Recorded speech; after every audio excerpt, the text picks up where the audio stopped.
ماہ سفر اسلام کا دوسرا مہینہ ہے، اور سفر کے معنی ایک معنی اس کا آتا ہے خالی ہونے کے، اور اس معنی کی وجہ یہ ہے ماہ سفر کو سفر اسی لیے کہتے ہیں جو 4 مہینے ہیں حرمت اور ادب والے، ذوالقعدہ، ذوالحج، محرم اور رجب میں مذہبی طور پر عرب کے لوگ ان 4 مہینوں میں جنگ و جدال اور لڑائی سے رک جاتے، اور اسی طرح محرم کا مہینہ گزرتے یہ لوگ لڑائی اور جنگ و جدال کے لیے سفر پر چل دیتے، تو سفر میں ان کے گھر خالی ہو جاتے، اسی لیے اس سفر کے مہینے کو سفر کہا جاتا ہے۔ اور سفر کے مہینے کے ساتھ ایک اور لفظ بھی بڑھایا جاتا ہے، خیر، اور اسی طرح مظفر کا لفظ بھی اس کے ساتھ لگا دیا جاتا ہے، اور وجہ اس کی یہ ہے کہ مظفر کے معنی کامیابی کے اور خیر کے معنی نیکی اور بلائی کے ہیں، اور زمانہ جاہلیت میں ماہ سفر کو منحوس مہینہ سمجھا جاتا ہے، اور آج بھی بعض لوگ ایسے ہیں جو اس مہینے کو منحوس سمجھتے ہیں اور آسمان سے بلائیں اور آفتیں نازل ہونے والا مہینہ سمجھتے ہیں، جبکہ اسلامی اعتبار سے اس مہینے میں کوئی نحوست نہیں ہے اور کوئی اسی طرح برائی نہیں ہے، اور احادیث میں اس مہینے کے ساتھ نحوست کو وابستہ کرنے کی سختی سے تردید آئی ہے۔ شریعت اور اسلام نے اس مہینے کے ساتھ نحوست کا ذکر کرنا اور اس مہینے کو منحوس سمجھنا سختی کے ساتھ اس کو رد کیا ہے، اسی لیے اس کے ساتھ مظفر یا خیر کا لفظ لگا دیا جاتا ہے کہ یہ خیر اور کامیابی والا مہینہ ہے، نہ کہ اس کو منحوس اور شر والا مہینہ سمجھو، اس کو شر والا مہینہ مت سمجھو۔ اور سفر کے متعلق زمانہ جاہلیت میں جو مختلف توہمات اور خیالات تھے، آج بھی ایسے لوگ ہیں کہ انہی لوگوں کے خیالات اور توہمات اور انہی نظریات کے ساتھ ملتے جلتے نظریات پائے جاتے ہیں، اور انہی نظریات اور توہمات میں سے پہلا نظریہ اور پہلا خیال زمانہ جاہلیت میں وہ نسی کی رسم تھی۔ نسی، ماہ سفر اور نسی کی رسم، سال کے 12 مہینے میں جو 4 مہینے ہیں یہ ادب والے ہیں، ذوالقعدہ، ذوالحج، محرم الحرام اور رجب کا مہینہ،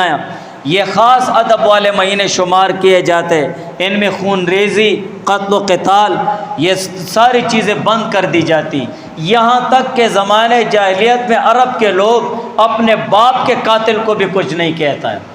ان 4 مہینوں میں، اور ان 4 مہینوں میں آرام سے لوگ حج، عمرہ اور کاروباری حوالے سے جو تجارتی اسفار ہوتے تھے وہ ان مہینوں میں آرام سے کیا کرتے تھے، اور کوئی اس میں لڑائی وغیرہ نہیں ہوتی تھی۔ لیکن اسلام سے پہلے عرب کی ایسی حالت بن گئی تھی، وحشی ہو گئے تھے، درندگی کا ایسا عالم تھا، اور جہالت اس درجے کو بڑھ گئی تھی کہ بعض قبیلوں میں اس درجے کی لڑائی بڑھ جاتی تھی، اور انتقام کا اتنا جذبہ ہوتا ہے کہ وہ کسی آسمانی یا زمینی قانون کے پابند نہ ہوتے۔ اس وقت پھر ان لوگوں نے نسی کی رسم نکالی، جب کوئی زوراور قبیلہ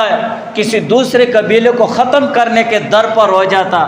اور محرم کا مہینہ یا رجب یا ذوالقعدہ یا ذوالحج کا مہینہ آ جاتا، تو اس قبیلے کا سردار اعلان کرتا ہے کہ بھائی اس سال جو حرمت اور وہ احترام والا مہینہ ہے وہ اس سال میں ان 4 مہینوں سے ہم نے نکال دیا ہے، اور سفر کے مہینے کو حرمت والا بنا دیا ہے۔ گویا کہ مہینوں کی جو 12 گنتی ہے وہ پوری کرتے ہیں، لیکن حرمت کے 4 مہینے ان کی حرمت کو یہ چھیڑتے رہتے ہیں۔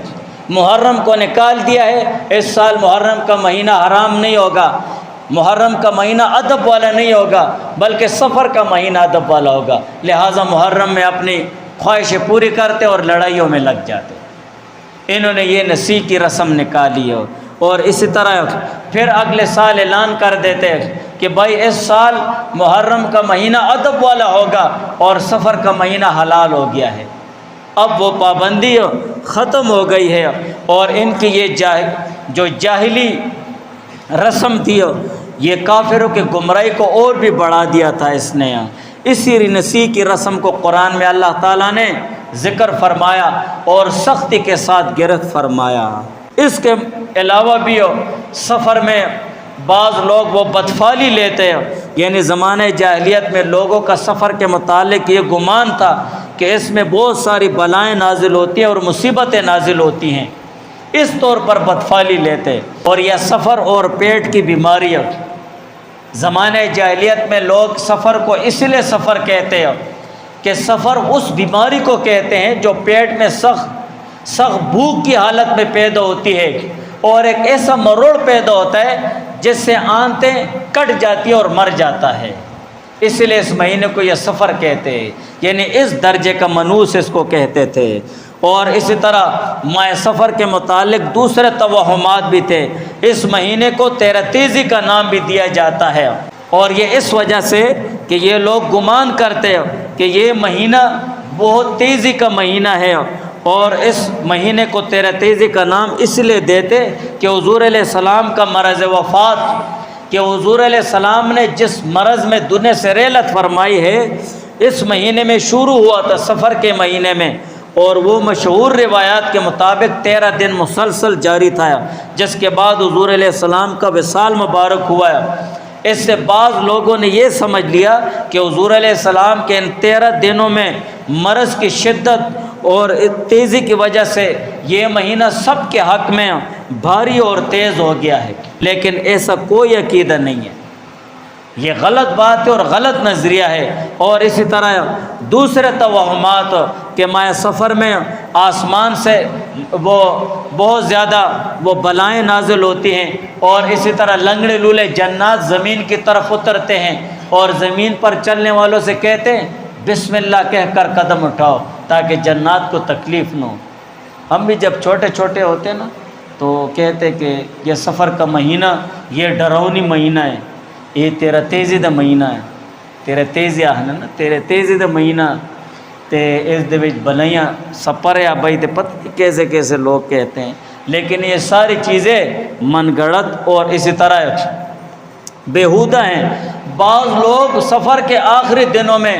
در و دیواروں کو جھاڑو سے مارتے ہیں،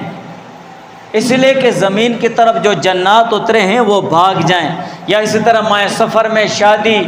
اور اسی طرح دوسری تقریبات اور خوشیاں وہ روک دیتے ہیں کہ یہ منوس مہینہ ہے، اگر آپ اس میں شادی کریں گے، زمانہ جاہلیت میں بھی اسی طرح تھا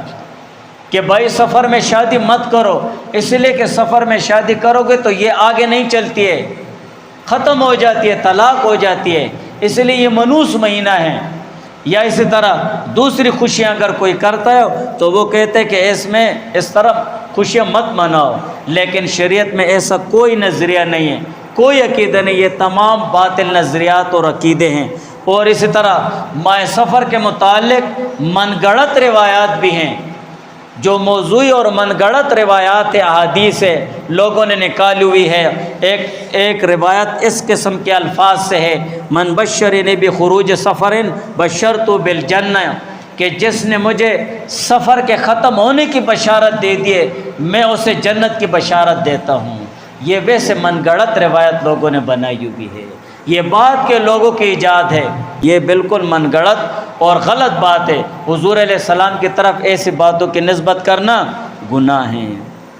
تو لہٰذا یہ سفر کا مہینہ یہ خیر اور برکت کا مہینہ ہے، اس کو منوس نہیں سمجھنا چاہیے۔